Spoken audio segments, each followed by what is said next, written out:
Frères et sœurs, dans le Seigneur, que la paix et la grâce de Dieu soient avec vous. Nous allons méditer ensemble dans le livre de 2 Chroniques, le chapitre 7, le verset 14. Si mon peuple, ceux qui est invoqué mon nom, s'humilie, prie et cherche ma face, s'il se détourne de ses mauvaises voies, je l'exaucerai des cieux, je lui pardonnerai son péché et je guérirai son pays. Nous qui nous réclamons du nom de l'Éternel, nous ne sommes pas moins sujets à nous égarer. Quelle grâce de la part de notre Dieu qu'il soit prêt à pardonner, à nous pardonner aussi. Si nous avons péché, courons à son trône de grâce afin d'y trouver le pardon. Humilions-nous d'abord. Ne devrions-nous pas être humiliés qu'après avoir tant reçu de son amour, nous puissions encore pécher? Seigneur, nous nous prosternons dans la poussière devant toi, car nous confessons notre ingratitude coupable. Et nous devons ensuite prier pour obtenir grâce et pour être purifiés et délivrés de la puissance du péché, de façon individuelle ainsi que de façon collective. Par exemple, dans la situation que nous nous trouvons comme peuple, nous avons besoin et nous avons le droit et nous sommes dans l'obligation d'invoquer régulièrement le nom du Seigneur et de nous humilier.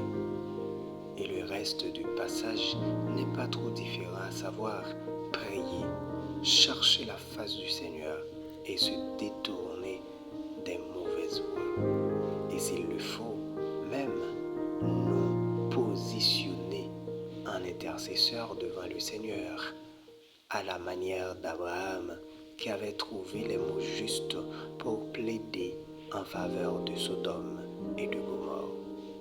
Même si nous méritons de sévères châtiments ou de punitions à cause de nos péchés, mais si Dieu, dans sa miséricorde, trouve de vrais serviteurs et servantes du Seigneur, qu'il invoque sûrement, il guérira ce pays malade de toutes sortes de maux. Et certainement, comme il l'avait promis à son serviteur pour Israël, il le fera aussi avec nous pour Haïti. Mais pour cela, il faut que nous soyons disposés et que nous portions ce problème collectif comme un problème d'une importance individuelle. Et Dieu accomplira sa parole pour et envers Haïti pour l'amour de Jésus.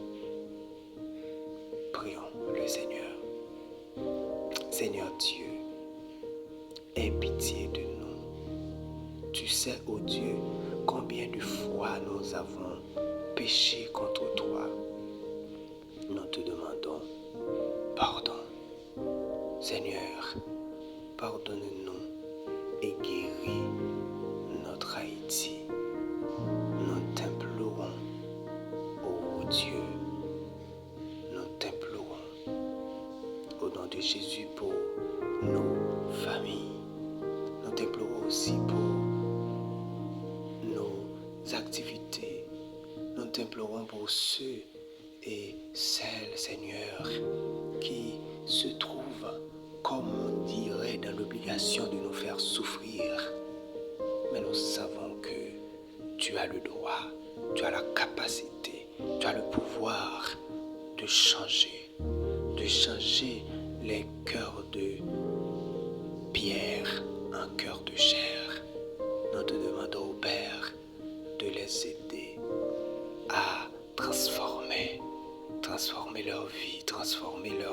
manière de penser, leur manière de voir. Seigneur, aide-les à comprendre que Haïti est aussi leur pays. Seigneur, nous te demandons, ô Dieu, dans ta miséricorde, de nous aider à comprendre pourquoi nous sommes venus sur la terre. Non pas pour faire souffrir aux autres, mais pour trouver de quoi à être utile. Pourquoi nous sommes venus sur la terre. Seigneur, nous te demandons tout ça, non en vertu de nos œuvres méritoires, mais au nom de Jésus, nous t'en prions. Aide-nous, Seigneur, car nous sommes pécheurs. Aide-nous, Seigneur, car nous avons beaucoup de faiblesses. Mais quand tu es là, quand tu nous aides, Seigneur, les choses sont devenues beaucoup plus faciles. Seigneur, nous ne voulons pas faire comme Jonas. Nous ne voulons pas te dire de les punir, de les éliminer.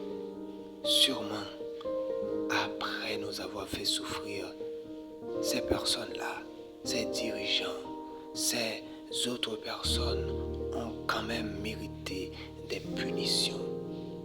Mais Seigneur, de ta miséricorde, nous te demandons de toucher leur cœur, afin que Haïti puisse être sauvé. Guéris-nous, Seigneur, de façon individuelle et de façon collective, car nous avons besoin de cette guérison pour ne pas effondrer. Bénis-nous, Seigneur, au nom de Jésus. Nous t'en prions. À lui seul soit la gloire, au siècle des siècles. Amen.